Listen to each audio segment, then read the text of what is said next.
Pleasure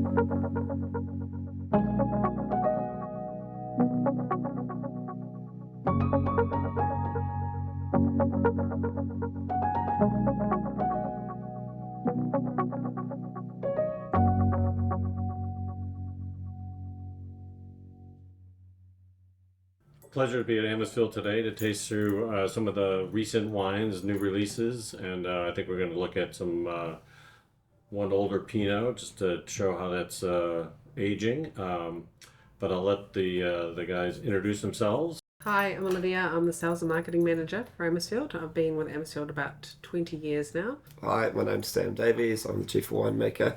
I recently joined the Amisfield team in 2021. Hi everyone, my name's Ben. I'm winemaker at Amisfield, and I've been at Amisfield since 2014. Right, 20 years? Yeah. Wow. Crazy, eh? So you were 12? Thanks. So nice. That's so nice of you. I think we'll go through some of the wines, and then we'll also talk a little bit about the history of Amisfield and maybe a little bit about some of their farming and winemaking practices as we go through the wines. We'll start off with the 2022 Sauvignon Blanc, and then we've got our 2023, which is our new release that's just about to hit the markets, and then we'll follow that up with some Pinot Noirs. We're down in Central Otago, which is the southernmost growing region in the world, basically, right? Which means the weather is quite different here than the other major regions in New Zealand, but it does have quite a dramatic effect on the wines. We're in a really unique part of the world and part of New Zealand. We sit in the southern point of the South Island. From the positioning of where Central Otago is and where Amisfield is, that's really unique within New Zealand. We've got a continental climate, so we have nice warm summers, cool winters, and that means that we've got this wonderful growing season. But because we've got cooler nights where the temperatures drop down, we always maintain and retain a really beautiful acid line. So we get quite punchy, fruit-forward flavours, but then that's tempered by a really lovely acid line, which keeps everything nice and tight. And then if we're looking at our soils, Ben, perhaps you want to talk a little bit about Amisfield soils? Yeah, the site itself, we're a single estate. Quite proud of that. The winery itself is right in the middle of the vineyard. So we're flanked by the Pisa Ranges, which is quite a dramatic alpine range in Central Otago. The age of our soils are approximately between 60,000 and 150,000 years old. Some of the soils are alluvial and were former glacial riverbeds. And then we have a mix of sandy loess and some deposits of clay. Across the 92 hectares, we have great versatility in the soil types, which offer great tools for us when it comes to making the wines. That's exactly right. And I think what's really unique about our site, they're quite free draining, so they're naturally devigorating. So we're not getting crop yields that are going to be high. They're always on the lower side, and that leads to real intensity and concentration across all of our varietals. And then from an organics point of view as well, I mean, we haven't touched on that yet, but we're certified in the vineyard as organically grown and also in the winery, and we achieved that certification in 2021. And I think Central Otago and Amisfield is a great, I guess, case study for what you can do in the organic space. Typically we have a much lower annual rainfall than other parts of the country, so our disease pressure because of that is lower. We can organically grow our fruit, which is, really good from a philosophical, moral, ethical point of view, that we're leaving the soils and the site in a better space than we found it. I know it's organic is a big step, and it takes 4 or 5 years to kind of get that certification. I think it took us from 2013 through to 21 to convert the full 92 hectares. We had to do it in stages. And it's definitely an all-in. Everybody's got to really buy into that scenario. The whole team. Yep, totally. It's got to come from the top, support from the top. Yeah. And I think what I love about our approach to organics is it's been based on the land, doing the best for the land, and knowing that we'll leave it in a better state than when we arrived. And best for our people too, and also it makes us, all really proud, I think. Yeah. We've got this beautiful piece of land in this country, and we want to look after it and make sure it's in the best condition, and then also we want to grow the best fruit we can too. 2022 as a I guess as a growing season, as a vintage, was a really even season. We had mild temperatures in spring that led to good flowering, good fruit set.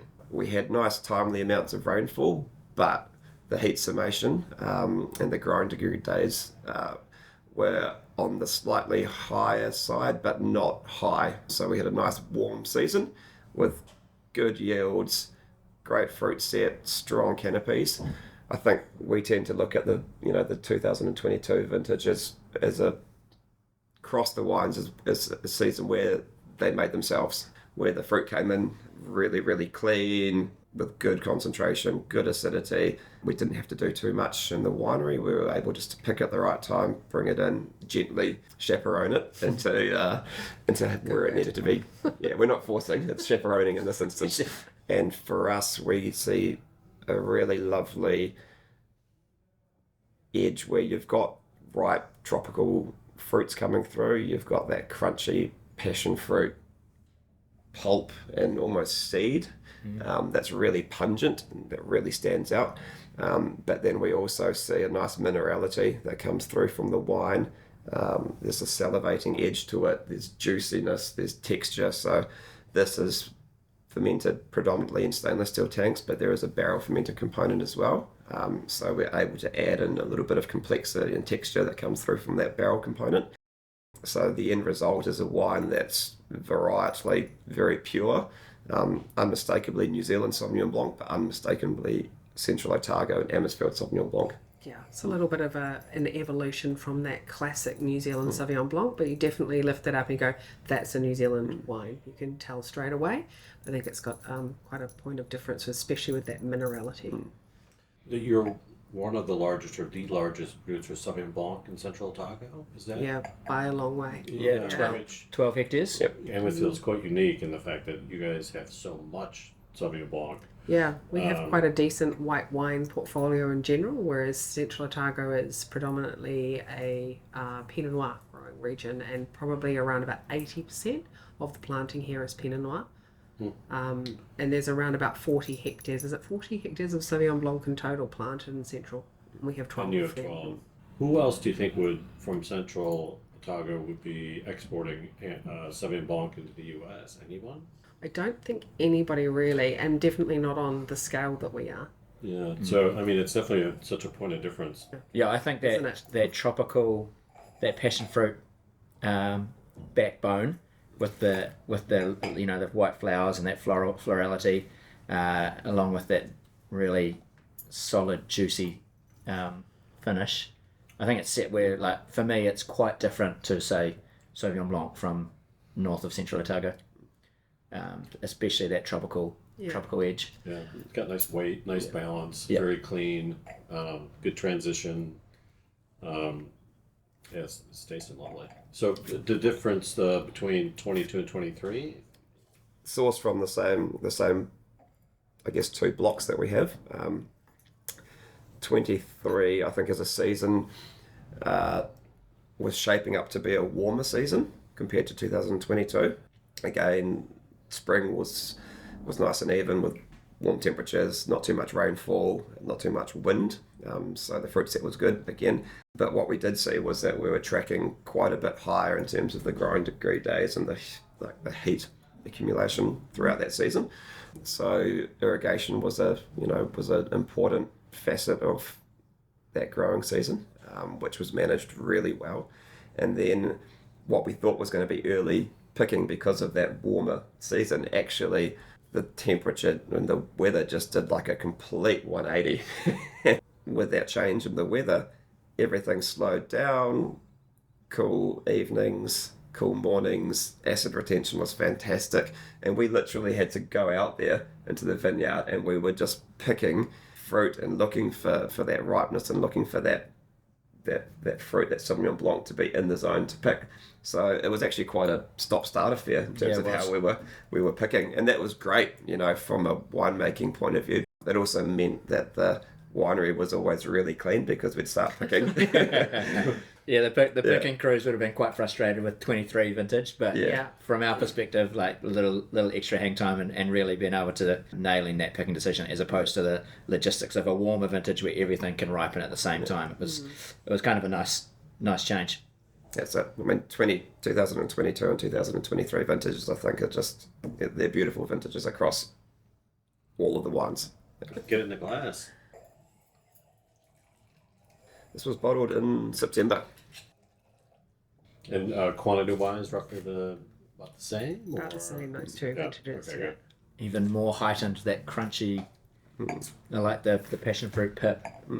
Some nice minerality on the finish. I like. There is. Yeah. There's a mouth puckering edge to it that makes you want to go back for a little bit more. Yeah. It's almost got like a yogurty character to it, a sour yogurt, which I really like. Not a creaminess, but it's sort of a textural element. And those beautiful white peach notes, and then that crunchy passion fruit seed. I think it shows the energy of that cooler part of the last part of vintage. Yes. For me, it's like a transportive quality of what the end of vintage was like with the Yeah. cool weather coming in. We are proudly single vineyard and proudly showcase, what that vintage has to offer, whether it's a cooler year that's more savoury, whether it's a little bit warmer and it's more fruit forward. And, from a grape growing and winemaking point of view, I think that's great. Yeah. Because as you said, it's reflective of the site and reflective of the season. Yeah, I think it's good to be somewhat let the vintage show what it's really, highlighting or showcasing, or the strengths of it, and even the weaknesses of a particular vintage is always good to have some differences between them. It feels like a truer expression. Yeah, of the I think, site. yeah, especially smaller amounts, smaller blocks, and what you're making there. How many cases do you make? Of the Sauvignon? Yeah, About is it 5,000 cases in 5,000? total. See, they're even telling us how much they make of it, which doesn't usually happen. Yeah, usually it's a big mystery. It I doesn't. think you can kind of work it out if we tell you about 12 Yeah, hectares. Yeah. Love that 23, guys. Yeah, it's really nice. It's yum. Yeah. Right, so we finished up the two vintages of Sauvignon Blanc, and now we're going to go through Pinot Noir. I guess we take a step back before we start talking about the wine this season. We're 92 hectares under vine, of which 2/3 is planted into Pinot Noir, so that's about 59, 60 hectares thereabouts. That obviously goes into Méthode Traditionnelle Blanc de Noir, our Rosé, and then Amisfield Pinot Noir. That 60 hectares, we've got individual blocks and we've got individual zones within each block. When you're looking to make really fantastic Pinot Noir, you're looking for obviously fruit intensity, but you're looking for complexity as well. But one of the key drivers for that complexity that we see is in the clonal selection. We've got 777, 114, 115, 667, clone 5, clone 6. We've got Able clone, also known as the DRC clone. And all of these different clones are planted and grown in different zones within the estate. Being a single vineyard estate where everything wants to try and ripen at the same time, you can have earlier ripening clones, so you're not forced to pick everything at the same time. You can pick based on when that fruit is ready. So that's a really key thing that we have up our sleeve at Amisfield. 2020 was probably a little bit more challenging in terms of, I guess, yields and COVID. and Yeah, it was cool, staff. Yeah, it was a really tricky one. I mean, that's everyone was in the same boat. Climate wise, from memory, was relatively even. And then I think again we saw that element of sort of an early autumn or an early fall, and then we were dealing with all the other tricky parts of COVID with not knowing whether we were going to go ahead, but we did, and I think it's made for a fantastic vintage. At Amisfield, we've seen some really cool vintages, and then we've seen some quite warm ones in recent years, and I think 2020 sort of sits nicely in the middle. But what I love every time I put my nose into a glass of Amisfield Pinot is the intensity of flavour.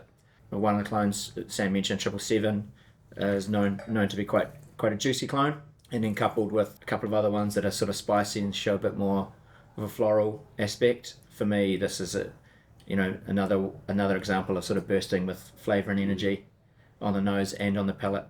That's it. And I think what Central Otago and Amisfield do really well is that we don't struggle for I guess intensity, we don't struggle for extract, we don't struggle for tannin, we don't struggle for colour.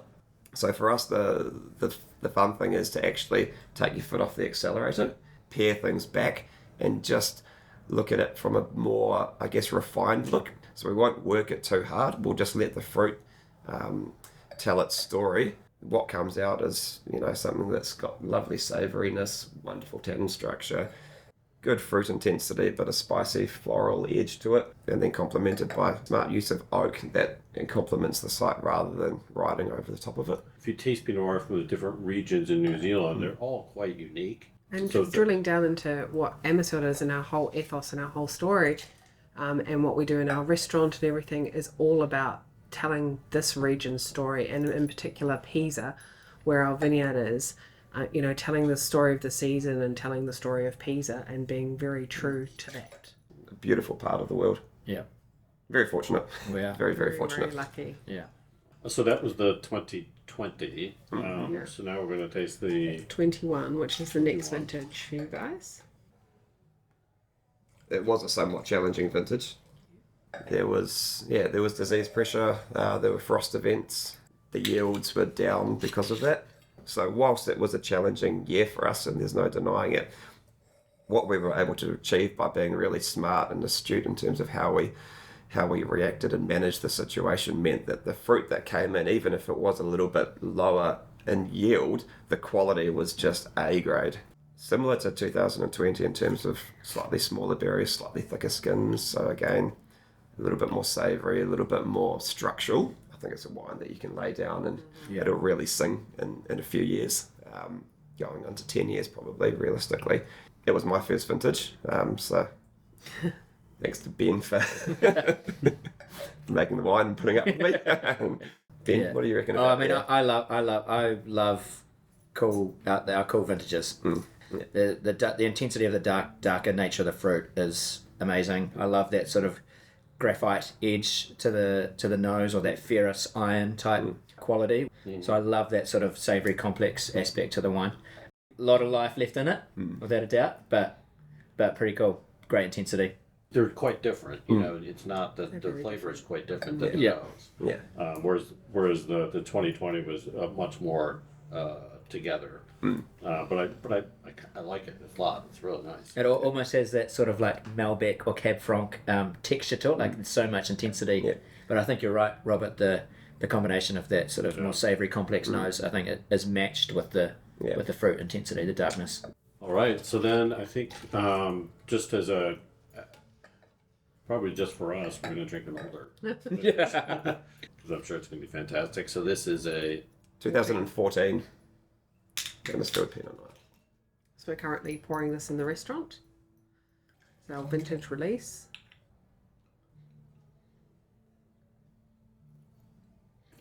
The first thing I smelled there is, you touched on it before as a descriptor, is that ferrous or that slightly iron blood edge on the nose, which is you see that in that Almost gaminess. that tertiary development of the flavours and the aromas. The colours, fantastic. Delicious. Yeah, it hasn't really. There's a slight, brick brown edge on it, but it hasn't really changed much. I wouldn't think. I mean, lovely color, silky smooth on the palate. Yeah. Nice transition. You're starting to get some of that tea leaf and the finish. But a lot of life. There's still good vibrancy in the palate, but the evolved characters on the nose and in the palate. Pretty impressive. So Still plenty of fruit as well. Yeah. For me, that just screams deliciousness. It screams elegance. It screams sophistication. It screams everything that we want it to scream. Yeah. And it's still a big fruit forward wine. It's got this real elegance and everything. Yeah. Holding hands. And so in the bistro, do you do follow format when you do the library release? Like it's so the next one would be the 15. Is that that's so much? Okay. Yes, we have an allocation that we release so that we've always got a selection of wines throughout. So they're always pouring at least 6 Pinot Noirs in the restaurant. which gives a lot of breadth to the somme to match to dishes. And because lunch right now is around 11 courses and dinner is 22 courses. 22 courses. 22 courses. It's Just a lot the of right a lot of Amisfield wine to match. Maybe talk a little bit about some of the other smaller varieties that you make. Yeah, I mean, as Liv touched on beforehand, we've 92 hectares, predominantly Pinot Noir, but as far as aromatic whites go, we've got a really fantastic range of aromatic whites that we produce. I'd say we probably produce the most extensive range of aromatic whites within Central Otago. Within that, we've got 2 Rieslings. So we do an off-dry cabinet style Riesling and a dry Riesling. We do a Chenin Blanc, which is really cool. It's a South African clone, Steen clone. Do Chardonnay. I think Chardonnay is going to be, a wine that Central Otago is going to definitely push and promote going forward. So we do a Pinot Gris that's a really textural, barrel fermented Pinot Gris with lovely pears. We do a Méthode Traditionnelle, so done in that secondary bottle fermented style with extended time on lees. That's 100% Pinot Noir. That's That 100% one. Pinot Noir. A Rosé. Rosé, 100% Pinot Noir as well. And then Sauvignon Blanc, we do our Amisfield Sauvignon Blanc, which is the one that we just tasted beforehand, and then we do a barrel fermented Fumé Blanc. So that comes from the same block that our single block Rocky Knoll Vineyard Pinot Noir comes from. So from block 1, it's cropped at lower levels, it's hand-picked, it's whole bunch pressed, it's run off to barrel. It's a really textural, different expression of Sauvignon Blanc from what you might expect. So have I missed anything there in terms of the varietals? No. We've got 1 row of Pinot Blanc. We make, sometimes we make skin contact Pinot Gris, which is we call the burn, and we sometimes make a Pet Nat, depending on vintage, out of Pinot Gris as well. That would be the whites, and then into the reds, we're making 3 Pinot Noirs, 1 Reserve Breakneck and 1 Reserve RKV. So Breakneck is a barrel selection. Breakneck is the name, is a landmark behind our vineyard, Breakneck Gully and Breakneck Spur. And so for Sam and I, it's probably, selfishly, it's probably a favourite wine to make because we get to choose every single individual barrel that makes the blend. But it's an expression, a unique expression of the vineyard in that it's sort of the best parts of the vineyard, and it can come from all areas of the vineyard. And then our RKV is from one special block 1 that Sam mentioned earlier. That is unique because of its site, soils, aspect. It's our only north-facing slope in the vineyard, and it provides a very unique Pinot Noir, and it's been highlighted as special since probably the day the vines went in, which would be 17, 18 years ago, I guess. Year in, year out, it's always offering that same something, that same uniqueness, that same point of difference from other parts within the vineyard. So that's really fascinating, just to be able to showcase one unique parcel. Yeah. And you do both of those every year? Yes, so the Breakneck was first released in 2016. So that came on a little bit later on in terms of the portfolio of Pinot Noirs. The Rocky Knoll was first done 2002, 2003. Three. So that's got a long history and real pedigree behind it. And it's always based on quality. So we're not making that one every year, RKV. No. Depends. Right. Okay. Yeah. Depends on the vintage. Yeah. And very, very small amount that we make, around about 500 cases. Yeah, I guess we've got a good saying, which is you don't want to rob Peter to pay Paul. Yeah, you don't want your bigger blend to suffer if you start Exactly. pulling out some of That's it. some of those lots. Yeah. Let's showcase the best of the estate, best of that block. What's the future of Amisfield? Because you're hitting all the marks right now. So how do you improve on that, and what's your goal? For us, sustainability is a big one, specifically on the site. I guess if you're looking at from a viticultural point of view, what we've seen with the transition into organics is the need to keep working and building up organic matter and I guess fertility within the soils and the canopy. So, for example, we are starting to roll out mid-row subsurface irrigation. If you're looking at a row of vines, generally speaking, if you're irrigating, you'll be irrigating below where the vines are, so you'll be dripping water onto the vines. That's the traditional way of irrigating. But what we've found is that if we have a row of vines here and here, you've got this mid-row area. If we dig down and run the irrigation line underneath the ground, then suddenly we can irrigate and make the roots of the vines go down in horizontal to find the water. So we're using a greater surface area of the soil. So we're, I guess, able to tap into different sources of nutrients and minerals and water. So that's pretty cool. It also means that we're able to grow a cover crop in that mid-row area. So we're able to grow legumes, nitrogen-fixing plants, so that increases our fertility. So that was a real, I guess, game changer for us. I think from a varietal point of view, as we touched upon before, Chardonnay is, a real focus for Amisfield and probably for Central Otago going forward. So we had a block of Chardonnay recently come online, and we took the first crop from it this year in 2023. So that was 2 hectares of Mendoza clone Chardonnay, which is currently sitting in barrel and looking fantastic. And we've also got another 1.5 hectares of Chardonnay that we're about to plant. 3 different clones, all Dijon, 548, 95, and clone 15. So that's really exciting. Yeah, I'm excited about Chardonnay. I mean, Chardonnay and Pinot basically Yeah. Hand in hand. It's a no-brainer. Yeah. Yeah, for sure. Given the quality of what you're doing with the Pinot and everything else, the Chardonnay is going to be. Can't wait for that. Oh, I'm so excited for what we've got in barrel. Yeah. Yeah, it's exciting. And also the future planting, which is an extension of the RKV block 1. I think for me it just comes down to, when it's the environment, it's just asking out now. The first question is what's better, or it's sort of changed, the mindset's changed, and then also the innovation and the subsurface mid-row irrigation that's just all Andre and just getting annoyed with the machinery coming back to the workshop ready to be fixed. Well, that was kind of just a taste of current vintages with Amisfield, and now I think we're going to go down and taste what's going on in the bistro. So this is our green bone.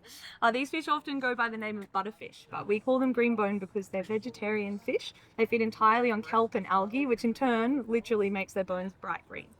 So these are spearfished for us off of D'Urville Island, pretty much because that's the only sustainable way we have to catch them. You can get them in a net, but you tend to get a lot of other things, and they won't take bait on a line, so spearing it is. Now, in the fish's mouth is going to be your first bite today. We have a seaweed tweel acting as the cone. Inside that, the raw green bone fish with a horseradish snow and vinegar cream, finished under a layer of parsley powder. The next number we hide under a cloud of manuka smoke to reveal our eel on Vogel's. So Chef Vaughan's a massive fan of Vogel's bread when he was growing up, and his father and his grandfather were really keen fishermen. So the 3 of them would go out, come home, smoke whatever they caught, eels and fish, and put it on buttered toast for dinner, which is always Vogel's. So we have a little slice of that for all of our guests at Amisfield. Now, we have made our own version of Vogel's bread. Ours is just even more dense and seedy because we want to add a bit more texture. Served with a duck liver parfait and little crispy chips of our house-cured hamon. On top, you'll find native short fin eel from Lake Ellesmere and a Pinot Noir syrup to finish it off. Our 2021 vintage of Pinot Noir, touch of brown sugar, cooked down over the day to really concentrate the flavour. Yum. That would be amazing. Ties it for you. In our little birch swamp, you'll find our Fiordland Wapiti. So Wapiti is the name given to North American elk in New Zealand. It's the biggest type of deer that was ever introduced. Today we're serving it in a tartare style, seasoned with some pico, the native fern, kind of halfway between asparagus and cucumber, with a Pinot Noir vinegar and last season's birch syrup. Then that is served in a birch log for our guests to enjoy. Yum. Oh, cheers, guys. Okay, cheers. Bon appetit. Bon Wapiti. I like what you did there. The syrup, the I know. You sort of want to pick up Smoky, sweet, the stone and look at. Pinot-y. Yeah. Do you know what though? That's what they're really good at here. Is the training on the food is Yeah. epic. You can see the storytelling is like really, Yeah. it's embedded, like, in its. It's detailed but casual. Yeah. Well, everything's got kind of like a story as to why and how the dishes evolved. I mean, he's been playing around with some of these dishes for years, and they're different iterations is the word. Yeah. 22 courses for dinner though. Let's do 24, and you can have one for every hour of the day. 2 cases of wine. Or 2 cases of wine. Sometimes there's wine left over from the other course, but then there's certain dishes that are specifically matched to the wine that you get presented the dish and the wine at the same time. Like there's the green bone with the Fume? sweetbreads and the crayfish and the fume. Yeah. Yeah. So the combo ups flavour, Yeah. similar And flavour profiles for the wine. even Jill from Yeah, I was just Australian going to say. Financial Review said this dish doesn't work without the wine. Yep.